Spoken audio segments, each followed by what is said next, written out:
Most people have had some sort of exposure to martial arts through a form of media, be it television, video games, comic books, or movies.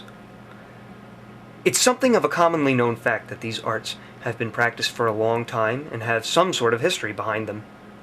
But what about the side not seen on the silver screen? The term martial arts is very subjective. Are they strictly of East Asian origin?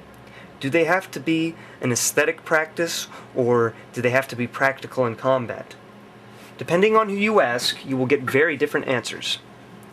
One thing that many people who actually practice these arts can agree on, however, is that there is a clear distinction between what is displayed in pop culture and what they practice in their everyday lives.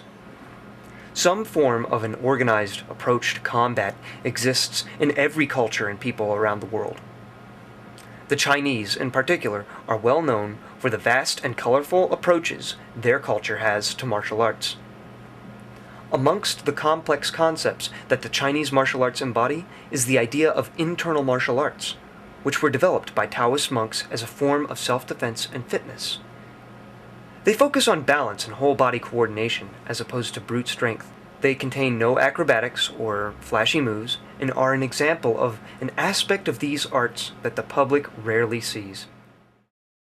It definitely sparked an interest at first, like I guess the whole wanting to be a hero and the hero kicks butt type of thing. I don't know. I know it's influenced me that way. I probably wouldn't be doing martial arts without it, so.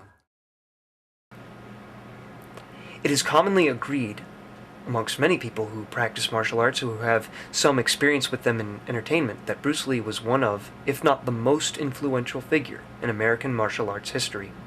The major separating factor between Bruce Lee and other popular martial artists was that the techniques and discipline that he utilized and developed were not solely meant for performance or entertainment.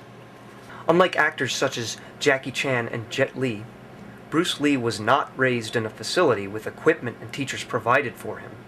He had to seek out the arts out of personal interest and develop them into a way of life, often practicing out of his own backyard with funds and motivation coming only from himself. This is what it is, okay? You're talking to Longstreet, played by James Francesca. I said empty your mind. Be formless, shapeless, like water. Now you put water into a cup, it becomes the cup. You put water into a bottle, it becomes the bottle. You put it in a teapot, it becomes the teapot. Now water can flow or it can crash. Be water, my friend. Like that, you see? Oh, I see. I get the idea. I get the power behind it. So Lee had an intense cultural impact that changed the perception of martial arts in America and on a world scale.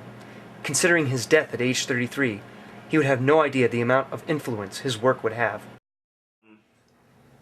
A lot of us have studied before the movies hit in the 60s when a lot of martial arts came to America. It was just starting out. Bruce Lee kicked it off for a lot of people.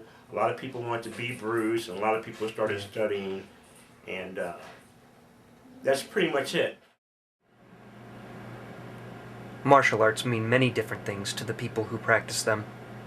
For myself, more than a hobby or a way to stay in shape, it is a daily discipline that has given me the spirit needed to overcome obstacles.